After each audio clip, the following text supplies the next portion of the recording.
Welcome to. See, you weren't ready. Oh, you want me to do the SEO part? Let's start again. And I'm not cutting off the beginning. You have to see if you get the better flow faster than Dixon Jones. Welcome to SEO.com. Conspiracy.com. And you love saying the com part. It sounds very good. So close. You closed it very well. And this is a quickie, 5 minutes and we fall asleep. So let's come very fast on that one because the topic is... It's not sex. It's not latex. No, it's not latex. It starts with L and there's S, but it's not sex. And there's I, but it's not intercourse. No. So, and it could be LSA, which could be anal, but no. Yeah. It's about LSI keywords. I hate that so much. Really do. I'm always thinking about poor Bill Swarsky because he goes crazy when LSI keywords comes around, and he's probably listening. Hi, Bill. Hope you feel better. And when you come back, we will drill down LSI keywords again. Yeah, because there's so much wrong with people who think it's a thing. Why people use it is because it sounds sexy. Latent semantic indexing. First of all, anything latent isn't really going to be that sexy anyway, because it's sitting there banal and just, doing nothing. It's not active. Semantic, we've been using semantically related keywords for many, many years, but it refers to a thing. It doesn't refer to something sexy, but it's a difficult word. It's 3 syllables, so people think it's sexy. And indexing, well, everybody talks about indexing. So people heard the word latent semantic indexing with reference, of course, to the IBM patent, I think it was, and they glommed on to this LSI immediately because they thought it sounded so sexy and talked about keyword research for LSI. You're using the words incorrectly. That it's not latent and it's not semantic indexing. That's not what's going on here. So you're saying that they looked at because I got a different story. So you say it's an IBM patent. I didn't know about that patent, but my story goes like this. I think it was 2002 or 2003 maybe. Google bought a company called Applied Semantics, which does LSI and LSA. So, people didn't finish to read the sentence. They stopped there. And they say, okay, Google bought a company that does LSI, LSA. Therefore, they use LSI, LSA in the algorithms. So far, why not? Except the end of the sentence was Applied Semantics does LSI, LSA for advertising. This is at the core of AdSense. Okay? The technology from Applied Semantics is at the core of AdSense. And it makes sense because you can retrieve the page on the server and they look for similarities. It's not used to pull out keywords. It's used basically to paraphrase, okay? To check if a text first of all, trying to understand the meaning or analyze what the text is all about and checking similarities. So it's not used at all to pull out keywords. But regardless, let's remove the fact that people misunderstood why and what this company that Google bought. But it was a 1998 patent. 1998, September 15th, 1998. What were we doing on the web in 1998, people? I will show you. I can't show you. I can't show my treasure to people like this. But I will show you my website where I use LSA, and the first update. I have the last update. I don't have the first. So it was Bell Communications. I've just double checked. It was Bell Communications that did it, not IBM. My apologies. But it was Bell Communications that did it in 1998, that patent. April 4, 1997, using latent semantic indexing for information retrieval and other things, blah, blah, blah. Yep. 1998. Yes, it's been for a while. 1988, and patent. And if you think about it, it was patented then. So it was already being worked on before then. Now, 1985, I was on the internet, or what it was then. It wasn't the World Wide Web at that point. No. You were on the web. I said it. 1872. Okay. So back then, there were networks of documents. So, there were ways of storage and retrieval of those documents, but it was a closed ecosystem. It wasn't the internet. The World Wide Web did not exist at that point the way it does now. The internet, as we call it today, is not what it was then. So you have a closed ecosystem of network documents. And this was a methodology of searching and retrieving information from those documents. But it is not what is happening with Google today. Beyond that, I sent you the link to the university where you can experiment with LSA. Like, really, you have the documentation, you have the algorithms, the corpus. You can do it. You can really, and it's not like those SEO tools. It's a real university. And just looking at the website, it's legit because it looks like it was made in 1872. Yeah. Now, if you look a little bit at this algorithm, first of all, it's really heavy, meaning doing real-time calculus with that, I don't believe it. Second of all, it's real-time. Or even not real-time. It's just so costly. With LSI, you can do real-time because you're using a closed system. The internet, you can't. In 1996, back when I started, you could. It's a corpus. Anyway, it's within an environment. It's a ecosystem. They're constantly adding trillions of documents to it. Exactly. If you use that the tool I gave you, the website, you need to choose a corpus, or what you call database, a closed environment. Yeah. So that's one point. Second of all, it's very heavy as far as calculus.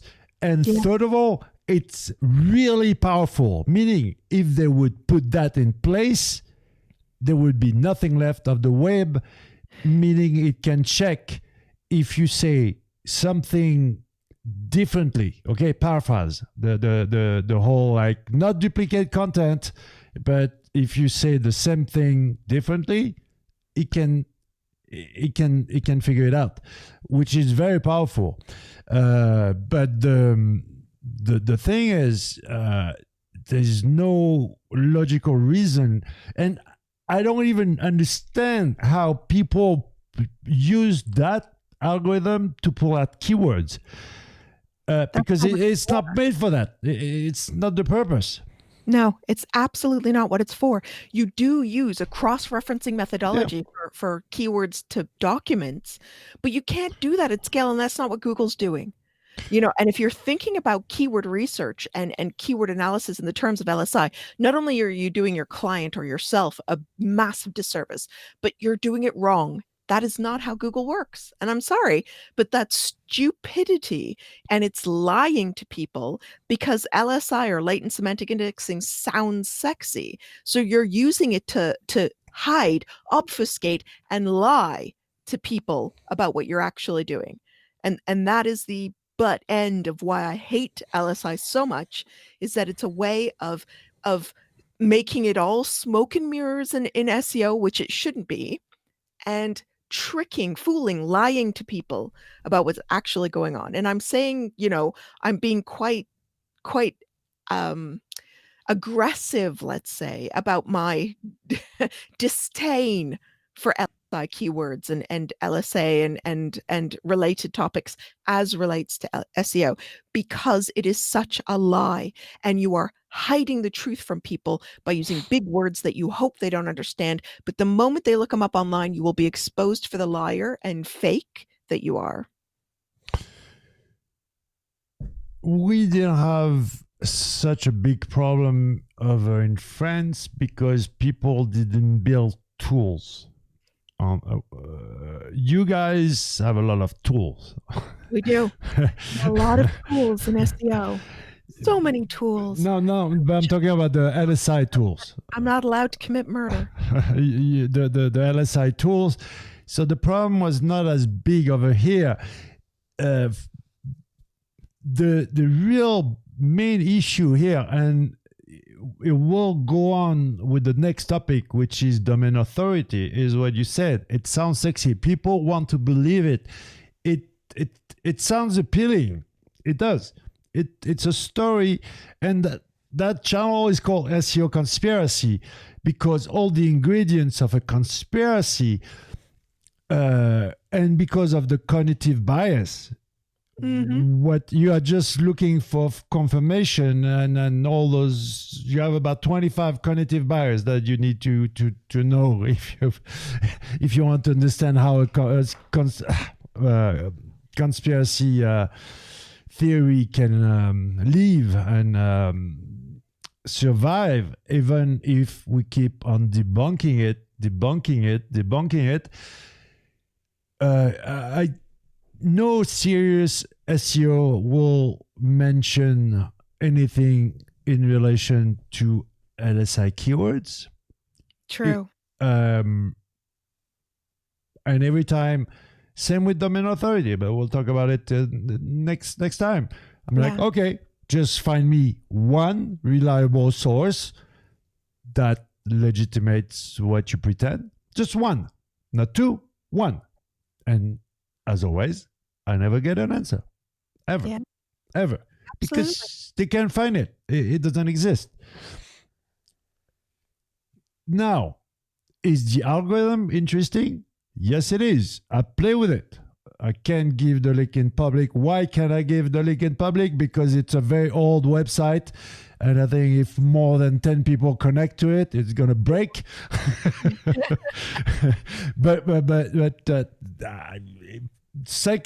Also, like people who talk LSI, did they even look at it? Did they even get interested in it? Did they test it? Did they read about it?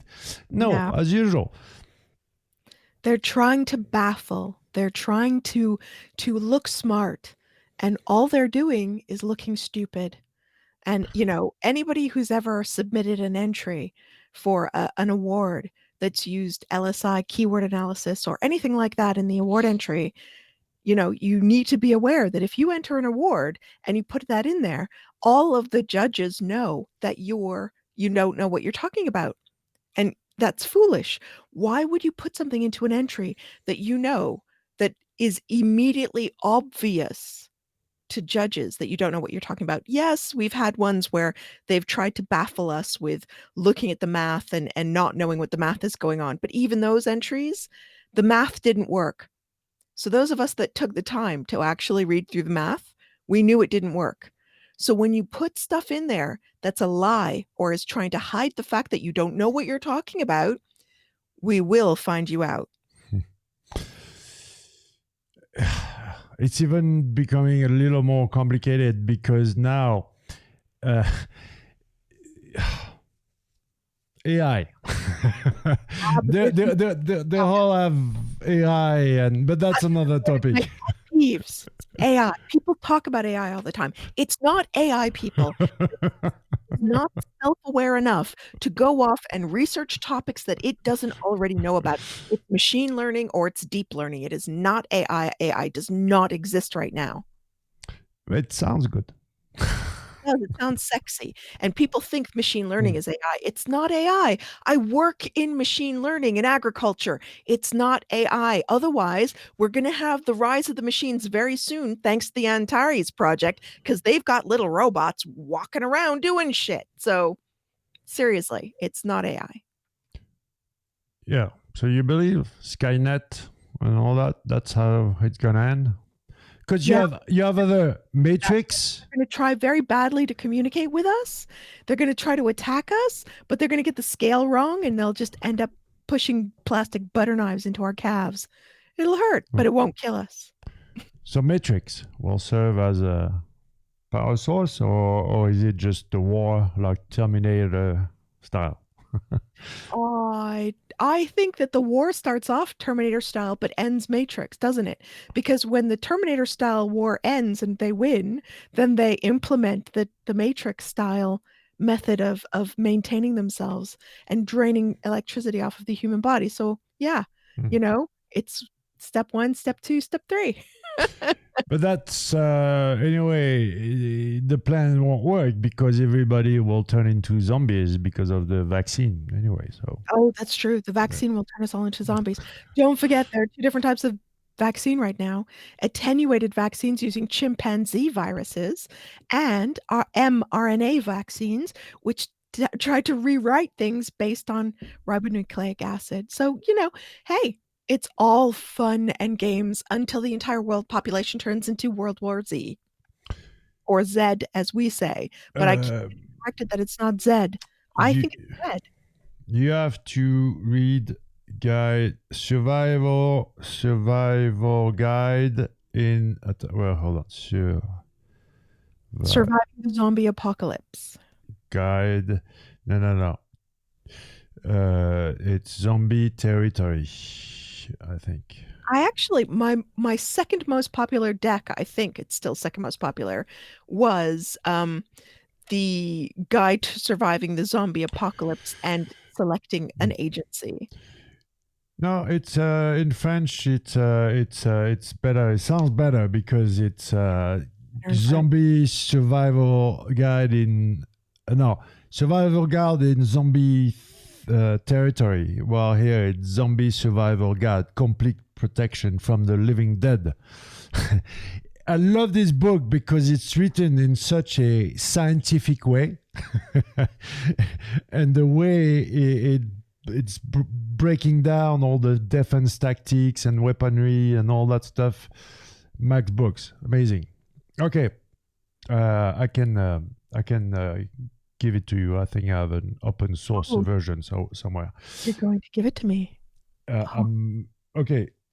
Let's go back to giving you the L of latex, the S of sex, and the I of what was it? Intercourse, or Intercourse. A of anal. Because one more thing about LSI keywords. Yes, you should get interested in that kind of algorithms. It's part of the search, the quest of filling up your brain with knowledge. But the problem with, and it's always the same, those ranking factor studies, yes, that was fun 15 years ago when Moz did a survey and asking SEOs, what do you think is more powerful, title tag, H1? That was 15 years ago. Now, when I read those, I analyzed 1 million URL and I found the 7 secrets of SEO. Okay, you have 2 ways to go about it. Either you search and you turn left and you do one of those ranking factor studies, or you build this LSI thing, meaning you make the answers fit the questions and you know where you're gonna end up. Yeah. Or you turn left and you don't even know if you're gonna end up somewhere. It could just be a waste. There's no answers. You're just going on a never-ending quest of you don't know, okay? and that's very important because we have too many people who take right and do those definite guide to the ranking factors or invent things as silly as LSI tools and so on. So now I understand why education is complicated from a SEO perspective if you are starting off, because it sounds sexy, because you want to believe in them, and you don't always have access to those old people who've been doing this for so long and don't have enough of a big mouth or enough I don't know. We don't say it loud enough, Well, it's like thinking the Eiffel Tower position is sexy until you try it, and it's really, really difficult. Do you know what the Eiffel Tower was modeled after? Two guys having sex with a woman, one from the front, one from the back. No, it's a horse shoe. A clue. How do you call the thing that you? The nail. Yeah. Yeah. It's a nail of a horseshoe backwards. Yeah. Yeah, that works. I know. That's it. Makes the sexual position that much more difficult, though. The Eiffel Tower position, I don't even want to know what that's all about. Yeah, guy in front, guy in the back. Eiffel Tower position, one in the front. Okay, the two legs, but there's no woman in the middle. Where is she? There's a woman in the middle. Oh, but she's backwards. No? No. She's upwards. But where are legs? There's only 4 legs. 6 legs. The Eiffel Tower is 6 legs? Eiffel Tower. It's not meant to replicate it perfectly. No, the Eiffel Tower has 6 legs. So yeah, but if she's upside down, then it doesn't work because the positioning of the torso and the arms, that would just make it really hard on the woman. Or she's lifted by the guys, and one of the penis is. Well, you could be suspended in the air, I suppose, but this is not latent semantic indexing. No, but look at my theory, because of the top of the Eiffel Tower, one of the guy has such a big penis that it goes to her head and comes to her mouth and just every guy up. wishes that his penis was that long, and no guy has a penis that long. They make toys that long. I know, I've sold them. They are very creative on the toys. Very creative. It's been a while since I looked at the topic. Today's topic is like semantic indexing. Okay, so anyway, don't believe anything anybody says, including her, me. This is called SEO Conspiracy to tell our truth. We are not Google. We're just 2 people. Okay, we just got a bunch of experience. We might not know everything, and we have the right to be wrong. Okay, we have the right to be wrong. Not enough SEOs can admit that they can be wrong, and that's a problem. And next, if you just believe everything that you hear about SEO, you won't go very far. You will have certain success, but you will never be able to play with the big boys. And if you ever want to play with what I call the big boys, better check your facts, because you will look very silly if you come up explaining LSI keyword theory with people like Judith Lewis, which comes to the introduction, the conclusion of the LSI keyword talk, because we already talked way too much about LSI keywords. I'm sure Bill will talk about it for 3 hours. So Next is domain authority for next time. A topic that Dixon Jones could talk about for 3 hours. That's his pet peeve. His number one pet peeve. I couldn't understand why. Well, whatever. Dixon is not here. We've talked already a couple of times with him about domain theory, domain authority. And now it's time for her truth. The G-Spot SEO diva telling the truth and nothing but the truth about domain authority. Thank you, Judith. Thank you. Thank you, everyone, for watching. And until next time, take care.